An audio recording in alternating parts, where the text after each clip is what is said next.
Blake Lively has requested to use her protection order for her company, Blake Brown, and I know this is not going to be the last one, and here's why. In order to understand, we need to go back in time to July, or what I like to call, oh no you don't. July 1st, Justin was locked out of any movie edits and was only able to make notes as a studio, not as a director. Here's text with Justin stating, I have not seen the lock cut of the film. Evidently, it's been worked on more and she's been mixing.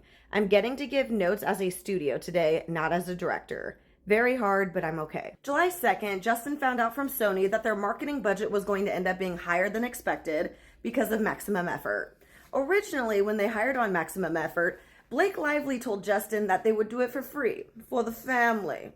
But guess what? It wasn't free for the family because he ended up smacking on their fees and everything. Justin has the text in his timeline with Blake where he says, I'm going to push Maximum Effort.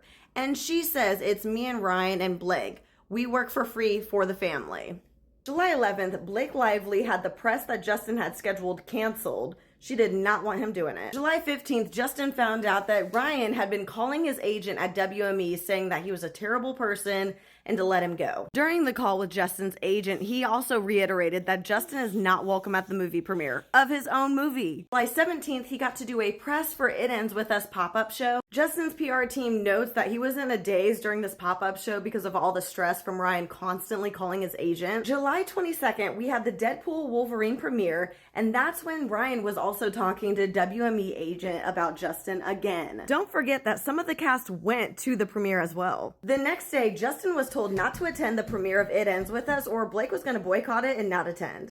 This is at the point where Justin reached out to his agent and they had to get a crisis plan ready to go because they knew like, hey, something's up. They keep gearing up more and more as the premiere gets closer.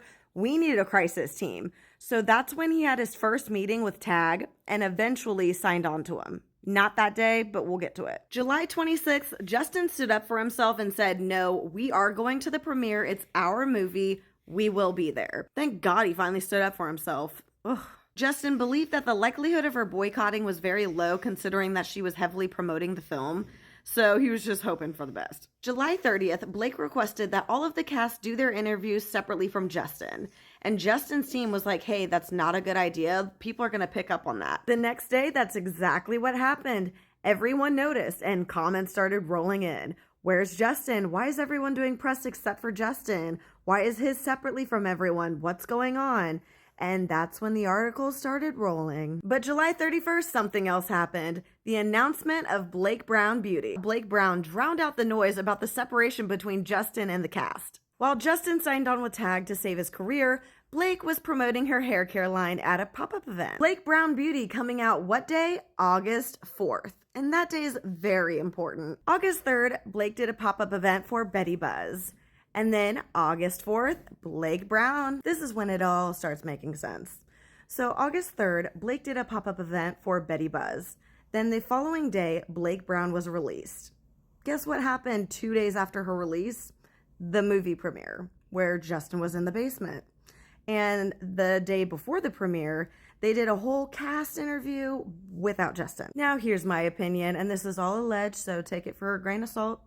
But I think that the reason that Blake needs this protection order, and it's not going to be the last one, is because then we're going to find out that Blake and Ryan had an entire marketing plan to promote all of her products during this movie press tour.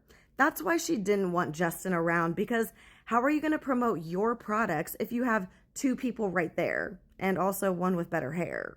The claim that all of this has damaged her reputation and damaged her businesses would be thrown out of the water so fast. And that's why she needs this protection order, because we're going to find out she wasn't damaged. And in fact, she made a ton off of damaging Justin. Allegedly, but follow me for more. What do you guys think?